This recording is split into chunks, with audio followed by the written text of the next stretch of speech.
Bienvenue au podcast Nefu. Aujourd'hui, nous parlons en français. J'ai invité Gisèle Ruvert. Elle est la créatrice de la montre de lance, une montre destinée aux femmes pour montrer leur force et leur pouvoir. Merci de m'inviter. Ça me fait un grand plaisir de partager mes rêves, ma contribution pour les femmes, ma création, et puis surtout de te rencontrer. Oui, c'est ça. Hein. On se connaît, ça fait un moment qu'on se connaît. Oui. Je me rappelle une des premières rencontres, ça fait très longtemps, on est allé manger ensemble à Zurich, au Shinmasen, peut-être Ah tu te rappelles. ouais, je me rappelle. Mais c'était pas pour rencontre de réseau Nefu, c'était pour Svonet, tu te rappelles, Swiss Women Network. Oui, les réseaux de femmes, c'est en extension, hein. Il y en a plusieurs. Et puis certains fonctionnent très bien, puis d'autres un peu moins bien. Oui. Et puis voilà. Et puis il y en a qui changent, ça renouvelle, tout ça, ouais. Et ouais. Tu es aussi co-autrice avec le livre de Nelly qui a créé, oui. Et puis ce livre, il est en allemand. Oui. Pourquoi tu as quand même participé? Ah bah alors, disons que j'étais très mauvaise à l'allemand à l'école. Et puis la maîtresse, qui n'était pas une très gentille maîtresse, m'avait dit de toute manière, tu sauras jamais parler allemand. Et puis, je pense que là, elle a piqué un petit peu mon orgueil. Et puis, je me suis dit, je vais lui montrer que je peux. Je me suis pas dit à l'époque, hein, là, quand j'avais 10 ans, je me suis dit qu'elle était bête et méchante et c'est tout. Mais par la suite, à 15 ans, je suis allée passer quelques mois en Allemagne. Et finalement, j'ai beaucoup aimé apprendre l'allemand.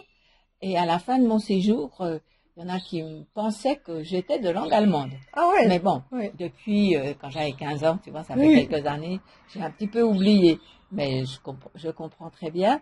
Et puis, surtout, j'habite à Vienne. Hein, et je pense que c'est important pour tout le monde, même les gens qui n'habitent pas dans une région bilingue, d'apprendre une langue étrangère. Parce que ça nous fait vraiment fonctionner le cerveau d'une autre manière.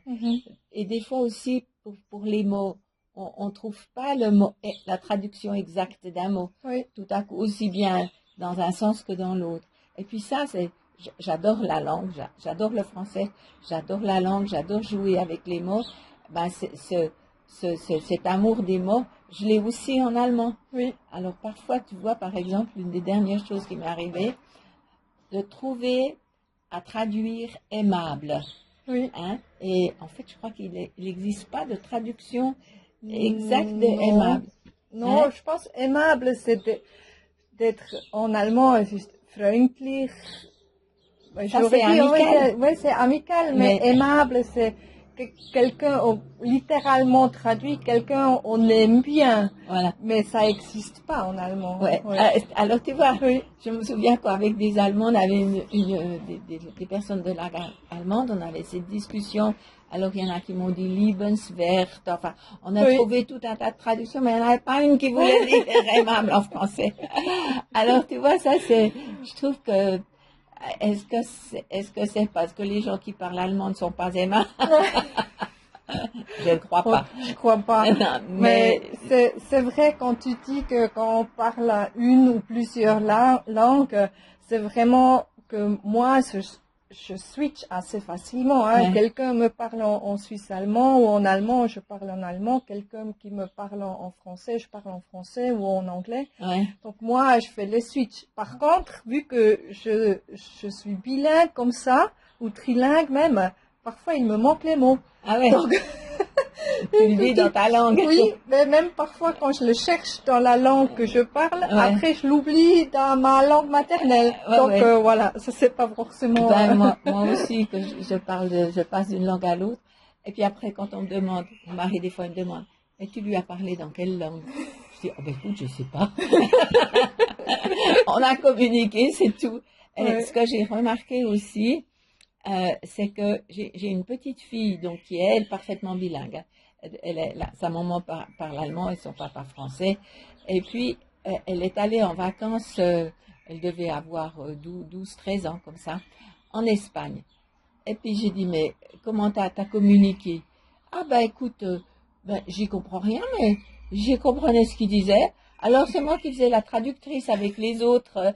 On était une bande et puis elle avait déjà appris un peu l'anglais, elle avait fait un peu d'italien.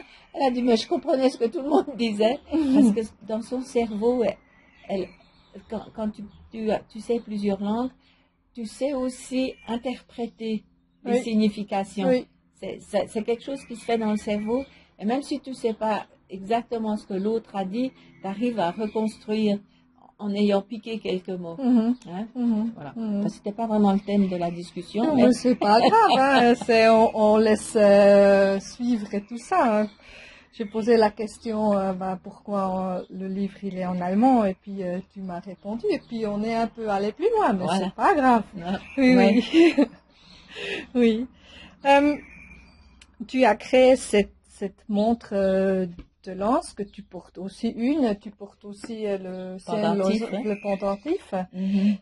Je me rappelle que il y a longtemps que tu m'as expliqué que c'est le pouvoir de femme, Ouais. aussi la force.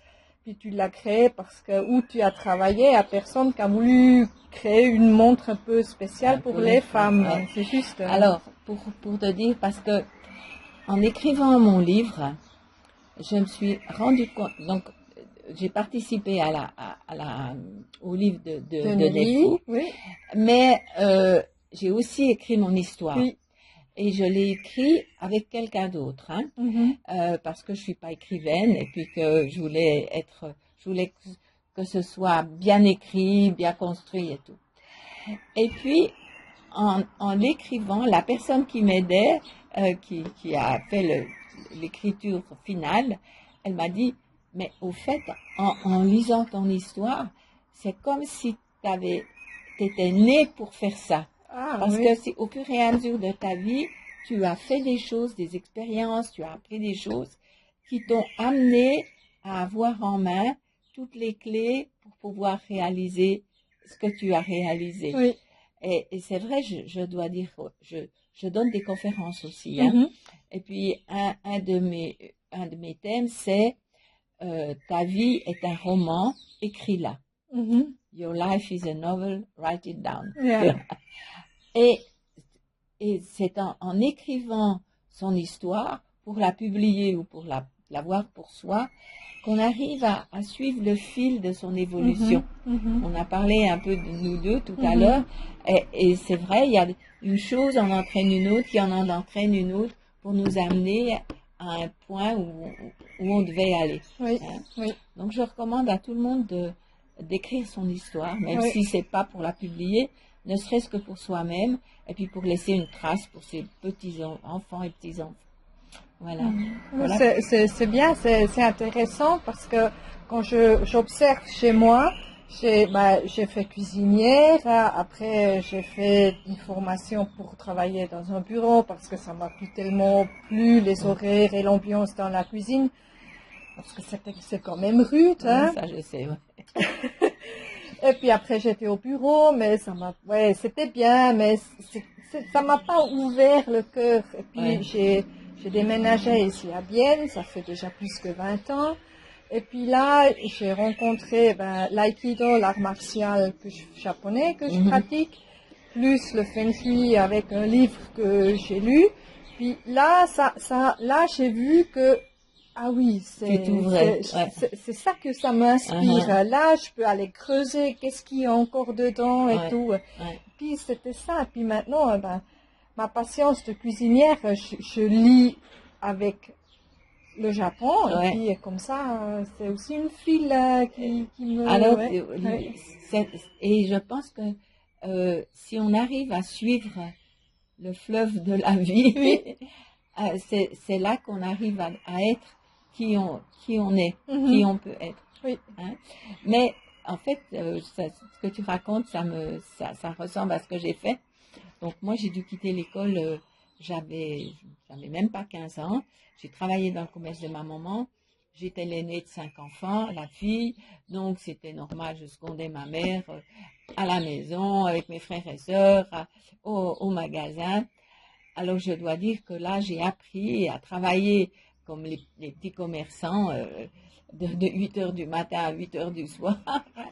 J'ai tout appris, j'ai fait un diplôme de commerce quand même, en même temps, j'ai fait un apprentissage de commerce. Et puis, je me suis mariée avec un homme qui m'aimait et qui était intelligent, et je lui ai dit, je veux refaire des études. Et là, tout en ayant mes 2 enfants, j'ai préparé une maturité fédérale scientifique. Et j'ai réussi. Et je l'ai fait en un peu plus de 2 ans. Alors, pour te dire que j'étais hyper organisée, hein.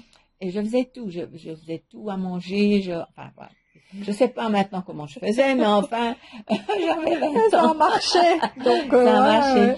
Et puis après, je voulais faire la médecine, mais là, ça n'a pas, c'était trop, avec 2 petits-enfants. Surtout que le problème, c'est qu'en Suisse, quand j'ai voulu mettre mes enfants, trouver une place à la crèche pour mes enfants, on m'a dit, ah, mais faire des études, c'est pas une raison. Ah, Les places à la crèche, c'est pour les femmes qui travaillent, qui ont besoin de travailler. Vous n'avez pas besoin de travailler, vous voulez étudier, alors non, on n'a pas de place pour vous. J'ai fait plusieurs essais. J'ai commencé des études de médecine, puis au bout de 3-4 mois, j'ai arrêté. C'était impossible, je ne tenais pas le coup. Et puis, surtout que j'étais tombée enceinte, que j'ai fait une fausse couche, enfin bon. Finalement, je me suis dit, bon, ben, c'est pas mon destin. Et puis, j'ai fait j'ai toujours été attirée par l'art, j'ai toujours beaucoup dessiné, sculpté, enfin, fait plein de choses. Il y en a qui diraient bricoler. J'étais toujours vexée quand on me disait que je bricolais. Donc j'ai fait des études d'art, parce que ça allait, pour une femme mariée, on peut faire ça. Et j'ai jonglé avec mes enfants, les placer ici, les placer là, mais ça marchait. Et puis ma fille m'a dit un jour, maman, je vais être danseuse. Elle avait 7 ans. Et comme moi, j'avais pas pu réaliser ce que je voulais réaliser, j'ai dit, ma fille, si elle veut être danseuse, eh ben, je vais l'aider. oui. Et puis on a fait des plans et tout. Ben, finalement, elle a été prise à l'école de danse de l'Opéra de Paris, puis elle a été danseuse à l'Opéra de Paris. Et puis au bout d'une dizaine d'années, elle a été engagée au Grand Ballet Canadien à Montréal, où là, elle a été quasiment tout de suite première danseuse. Puis elle est restée là. Oui, oui. Hein. Et puis un jour, mais là, elle était encore à Paris, elle me dit, ah non, j'ai oublié quelque chose. Et entre-temps, moi, j'avais entrepris, parce qu'en fait, la peinture et l'art, ça rapporte pas beaucoup. Et pour permettre à ma fille de faire ce qu'elle voulait faire, j'ai repris des études d'ingénieur. Oui. Donc, j'étais la première femme diplômée en informatique de l'école d'ingénieurs de Bienne. Oh, À 40 ans. bravo. Mais j'ai pas été longtemps dans cette direction, parce que à cette époque-là, les femmes ingénieurs, on me donnait à faire ce que les autres ne voulaient pas. Ah oui, sympa. Alors j'ai eu la chance d'être engagée par Flic Flac, Oui. et c'est moi qui ai lancé les montres Flic Flac en Suisse. Ouais.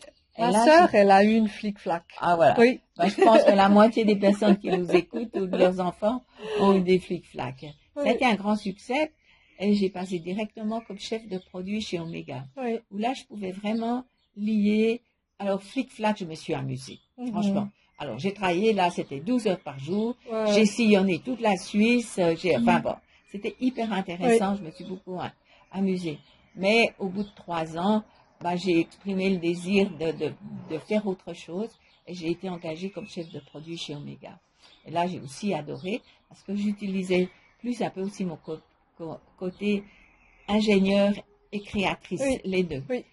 Et là, je me suis rendu compte, j'étais arrivée à un point où je me suis rendu compte que la place des femmes n'était vraiment pas... c'était difficile à conquérir une place. Et puis, je dois dire que moi, je suis ce qu'on appelle un garçon manqué. Je sais aussi bien me bagarrer que n'importe quel garçon.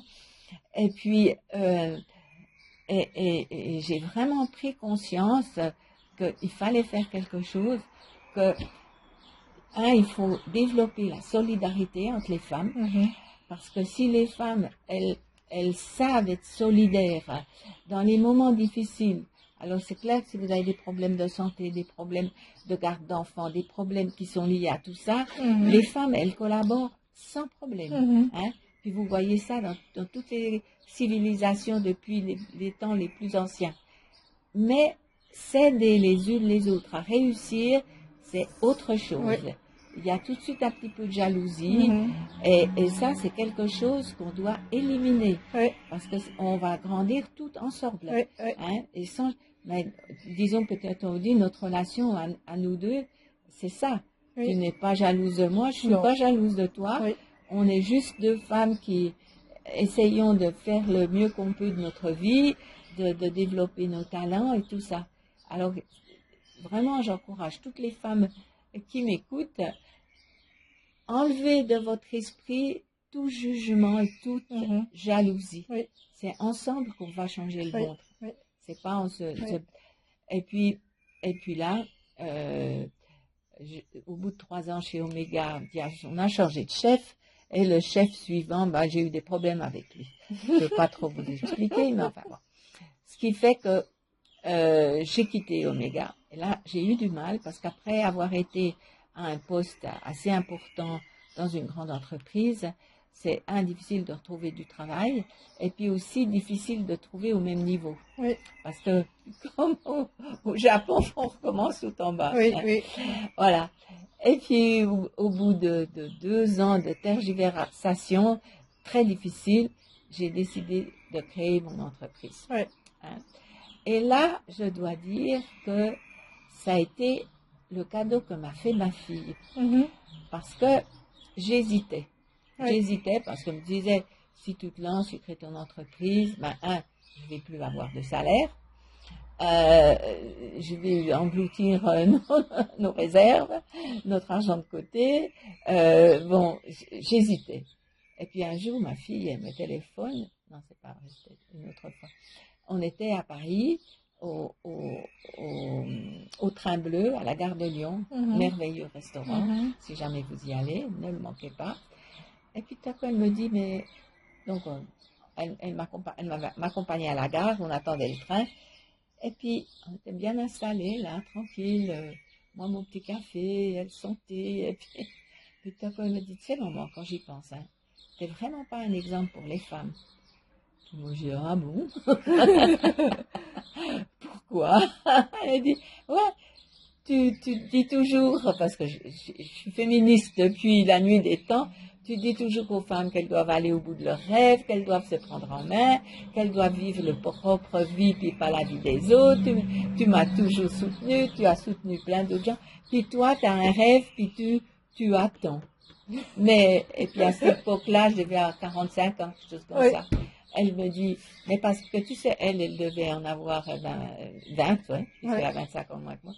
Elle me dit, parce que tu sais, tu commences à être vieille quand même, 48. Et puis si tu le fais pas maintenant, tu le feras jamais. Puis là, je me suis dit, mais ma fille, elle a raison. Quand j'étais dans le TGV, ça va à toute vitesse.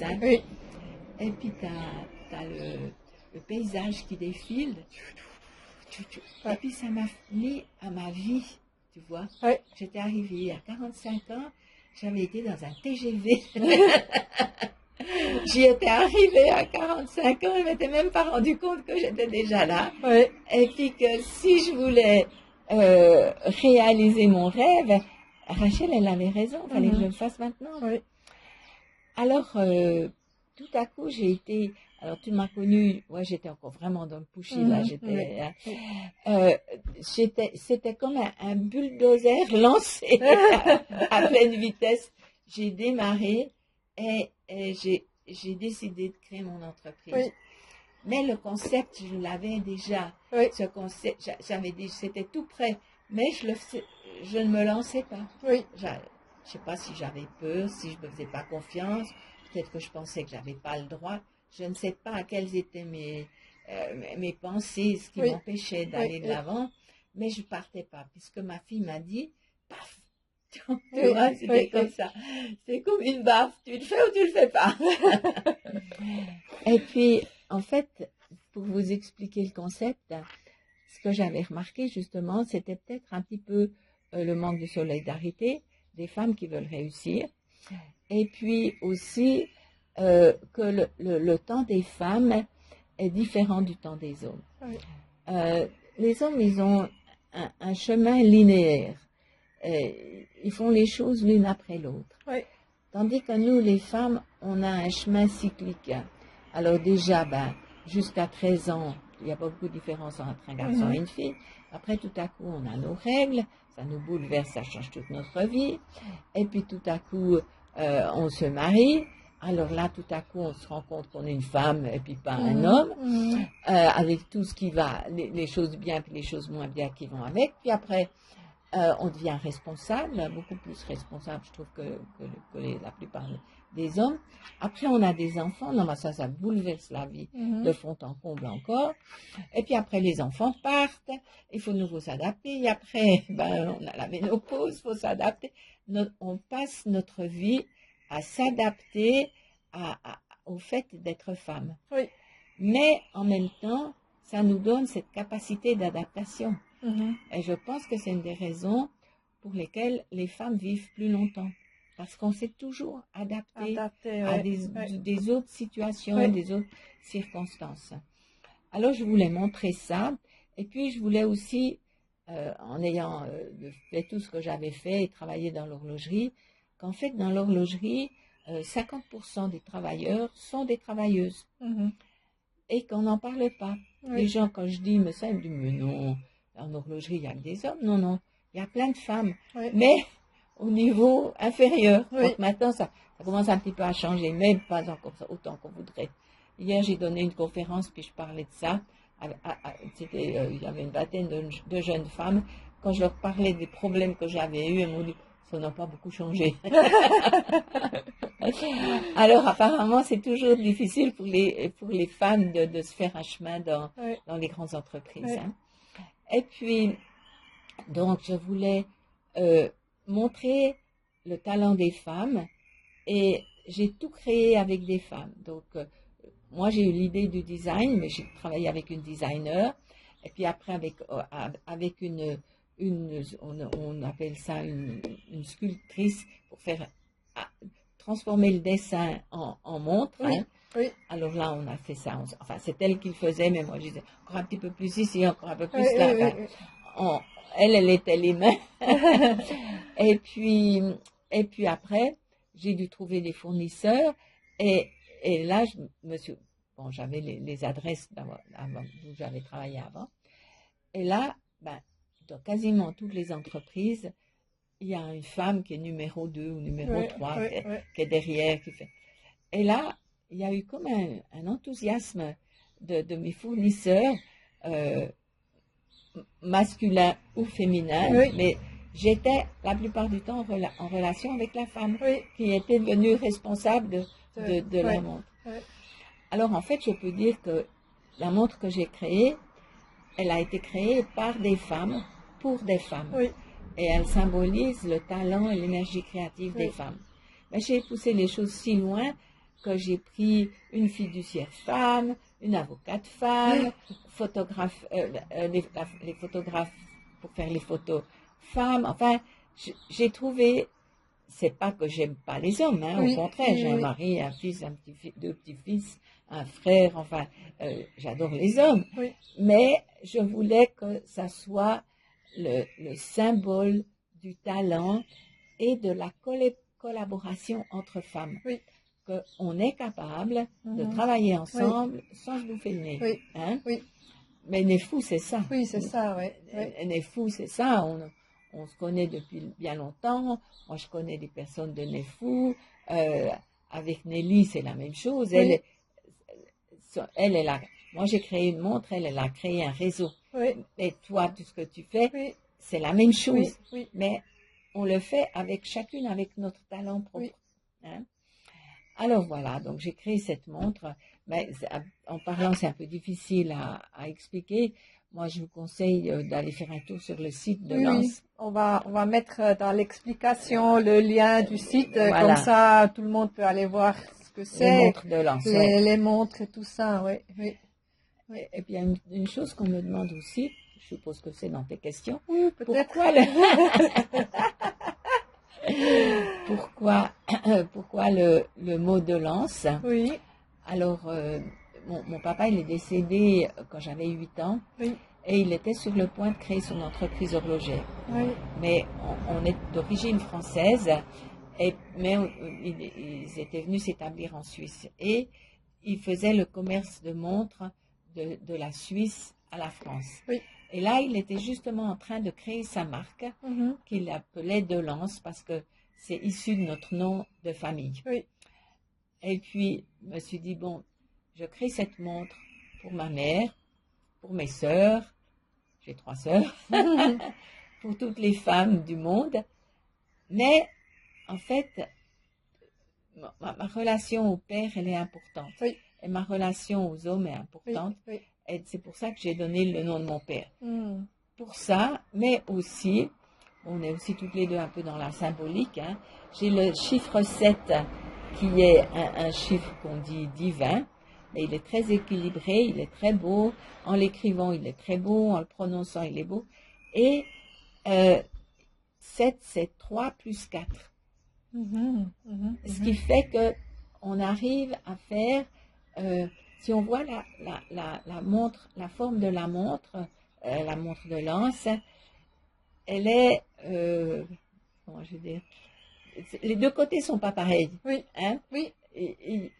On voit qu'il y a quelque chose entre deux choses qui Oui. se passe. Oui. Oui. 3 et 4, ben, il y a impair et pair, Oui. hein. Alors je voulais un nom avec un A au centre, parce que le A c'est comme la pyramide, Oui. les pieds bien dans la terre, Oui. mais la tête dans le ciel, Oui. hein. Et puis, je voulais qu'il n'y ait pas de R, parce que ben, au Japon, on ne peut pas mettre de R. Ouais, Dans c'est les pays compliqué, asiatiques, ouais, on ouais, n'arrive pas à ouais. mettre des R. Et puis, en fait, mon nom de jeune fille, il correspondait exactement. Ouais.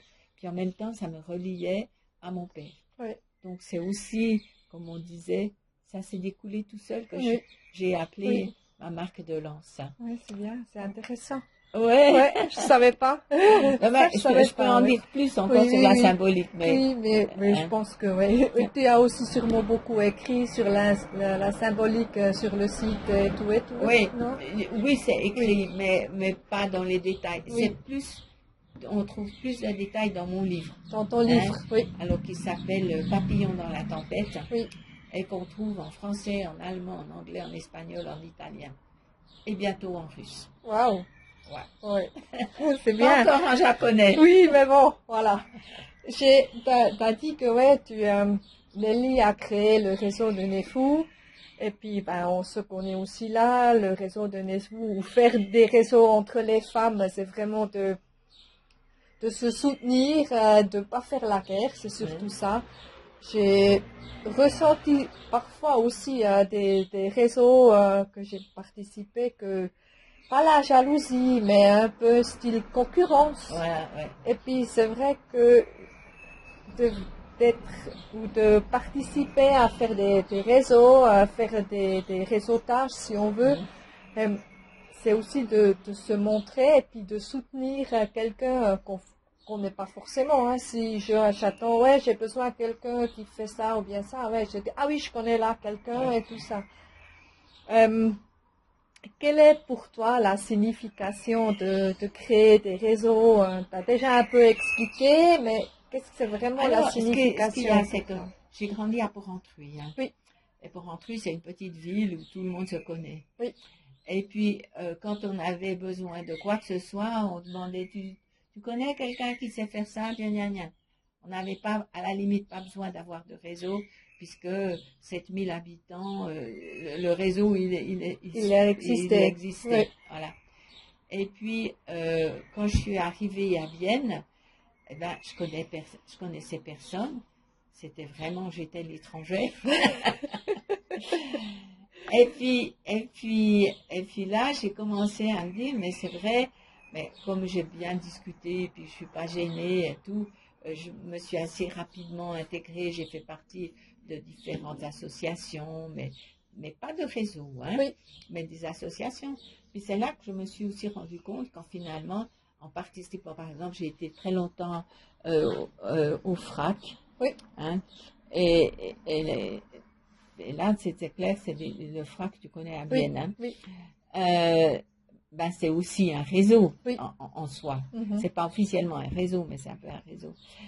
Et puis, ben, quand je travaillais dans l'industrie horlogère, ben, tout le monde se connaît. Oui, C'est un réseau en oui, soi aussi, oui, hein, mais c'est pas.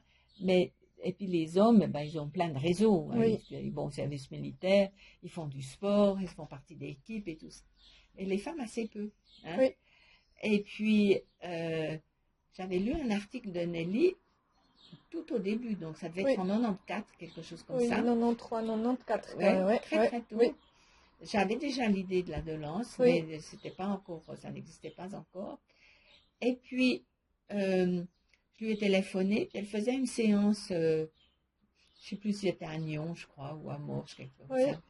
Et on s'est rencontrés dans le train, depuis bien. Comme nous aussi, on s'est oui, rencontrés oui, plusieurs fois dans le train. oui, Et puis on a fait le voyage ensemble, j'ai participé, puis j'ai dit, ben, moi je veux le faire. Alors c'est clair qu'elle m'avait demandé si je voulais être responsable pour la Suisse romande, mais oui. tu ne peux pas faire en même temps, créer ton entreprise, Et puis non, ça va être pas. responsable. Ouais, Mais je lui ai dit, je ferai tout ce que je peux pour t'aider oui, à le faire, oui, mais moi je ne peux pas en prendre la charge. Puis on est restés amis, donc, et oui. puis j'ai participé dès le début, et j'étais déjà dans son premier livre.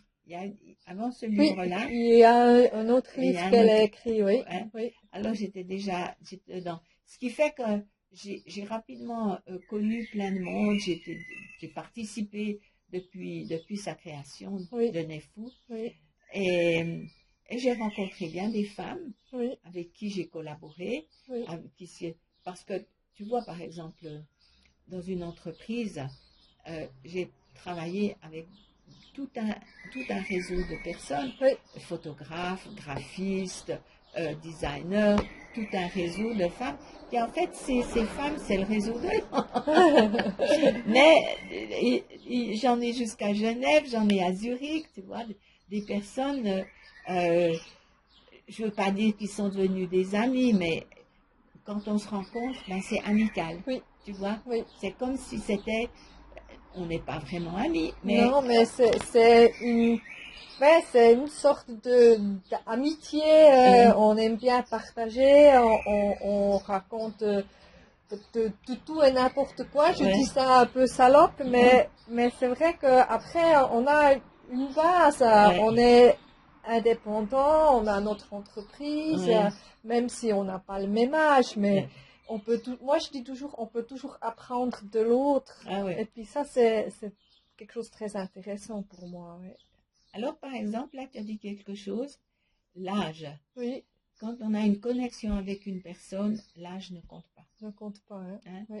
Bon, ben moi, j'ai 80 ans l'année prochaine. Ouais, mais j'ai 47 cette année, ou dans Ok. pas longtemps. Mais Il n'y a ouais. pas longtemps, j'avais le double de ton Oui. âge.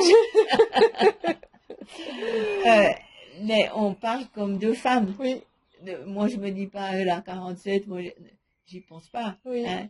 On va parler de nos expériences, de ce que tu as vécu, de ce que tu n'as pas vécu, et moi pareil. Mais c'est clair mais en tout cas, moi, je ne pense jamais à mon âge. oui. Ça, Hein. c'est bien, hein. Ouais. Bon, aussi, de temps en temps, quand j'ai une sciatique, là, maintenant, mais je pense pas, parce que j'ai eu des sciatiques quand j'étais enceinte, alors voilà. Oui, Mais bon, oui, ça oui, pourrait être une fois un thème, parler de l'âge, oui, parce que c'est quelque chose qui... il faudrait qu'on change notre vision de l'âge. oui. Pas parce que tu as 80 ans que tu n'es plus bon à rien, que Mhm, tu réfléchis faux, que tu es mhm. dépassé. Parce que quand on lit euh, des livres, des choses, des philosophes grecs ou romains ou comme ça, et c'était il y a 2000 ans, mais ce qu'ils disent, c'est toujours valable. Oui, Alors, ce qu'une personne de maintenant de 80 ans dit, c'est peut-être encore valable. Peut-être. En tout cas, c'était très, très, très intéressant. Et puis, j'aimerais, comme dernière chose, qu'est-ce que tu veux, qu'aimeraient que les femmes, qu'elles font entre eux, dans les réseaux, peut-être dans les fous ou pas, dans la société. Qu'est-ce que tu aimerais? Alors, bon, bah, j'aimerais qu'elle communique bien, Oui, mais aussi, quand on fait partie d'un réseau, c'est donnant-donnant. oui, Et c'est vrai que là, maintenant, tu m'invites, tu fais quelque chose pour moi. D'ailleurs, tu m'as fait, j'ai mangé quelque chose de délicieux, des bento, bento, oui, oui. des bento. C'était absolument délicieux. Merci. Et puis, tu fais ça amicalement. Mais peut-être que moi, je ne peux pas t'aider. Mais peut-être que tout à coup, un jour, je vais pouvoir t'amener, je ne sais pas. Mais ce qui est important, c'est d'avoir dans son esprit que de faire partie d'un réseau, c'est donnant-donnant. Oui. C'est-à-dire que toi, tu me donnes ça, et moi, je vais donner quelque chose je ne vais pas lui donner la même chose, mais je vais donner à quelqu'un d'autre. Oui, Et ça, parfois, il y a des gens qui me disent, ah ben j'ai fait partie de ces autres femmes-là, mais ça m'a rien donné. oui, J'ai dit, puis toi, t'as donné quoi? oui. Oui, ça c'est, oui. Tu vois? Oui, oui, Alors, c'est clair que il faut pas aller dans un réseau en se disant, bon ben, ça va m'amener des clientes. Peut-être, peut-être. mais peut-être pas. Oui, Mais peut-être tu vas connaître une personne qui, elle, va te donner une adresse, oui, et puis que ça va être une bonne adresse. oui, Ou que tu vas, et puis des fois ça peut être juste, elle va te donner l'adresse d'une couturière, ou d'un médecin, ou d'une école pour tes enfants, parce que dans un réseau, on échange. oui. Et puis, il faut être prêt à donner ce qu'on a et recevoir ce que... Ça, c'est aussi à apprendre. Apprendre à accepter et à recevoir. Oui, oui. Parce Ça, que des c'est, fois, on est un peu éduqué où tu dis, tu ne demandes rien à personne. oui, Mon mari, c'est ça. oui, Je ne demande rien à personne. Le mien, c'est la même chose. Et puis, il est beaucoup plus jeune. Hein. Ah ouais? Non, non, je ne demande rien. J'ai dit, mais on pourrait leur demander si. Ah non, non, je ne demande rien à personne. Oui, c'est le réseau, c'est de donner, de recevoir en même temps, et puis surtout aussi de recevoir, qu'on l'accepte de recevoir. Exactement. Et ça, je trouve, c'est presque, donner, c'est, je dis simple, mais de recevoir et puis de l'accepter, c'est presque encore plus dur parce qu'on n'a pas l'habitude. Ah ouais, Oui. ouais, on est un peu... Mais tu vois, par exemple, ma relation avec Nelly, donc, je peux dire qu'on est des amis. Si elle avait besoin de moi, je ferais ce que je pourrais. Je sais que je peux aussi lui demander, mais c'est une relation de confiance. Oui. J'ai confiance qu'elle va pas faire quelque chose ou aller dire des trucs dans mon dos ou me dénigrer quand je suis pas là, Oui. des choses comme ça. C'est basé sur la confiance. Oui. Et puis si je peux faire quelque chose pour elle, chaque fois qu'elle m'a eu demandé quelque chose, si je peux le faire, je le fais. Oui. Et ça, c'est bon, c'est aussi développer sa générosité. Oui. Hein? Oui. Mais c'est vrai que savoir accepter Oui. et puis remercier, c'est quelque chose qu'on doit développer. Oui. Oui. Et puis je trouve que ça c'est un joli fin pour notre discussion, si on veut dire, pour ce podcast. Et puis je te remercie d'être disponible, qu'on a pu faire ça. Et puis j'espère que tous ceux qui ont écouté aujourd'hui, qu'ils ont quand même compris. Ben, j'espère. Oui. Mais tu aurais pu me le demander en allemand. Oui, j'aurais pu, mais j'ai pas voulu. Ouais. Comme ça. Mais c'est dommage parce que les gens me disent que quand je parle allemand, c'est très sexy. Ah. Ben voilà, maintenant c'est en français et puis en Suisse on a 4 langues, donc je dis, et ça c'est peut-être un peu méchant, tout le monde apprend le français et puis il devrait le comprendre. Le comprendre et le parler. Oui, c'est ça. de frais. Ouais. Merci beaucoup d'être présent aujourd'hui à toi, Gisèle, et puis tous ceux qui ont nous écoutés. Merci beaucoup de nous écouter. Je vous souhaite une belle journée. À bientôt!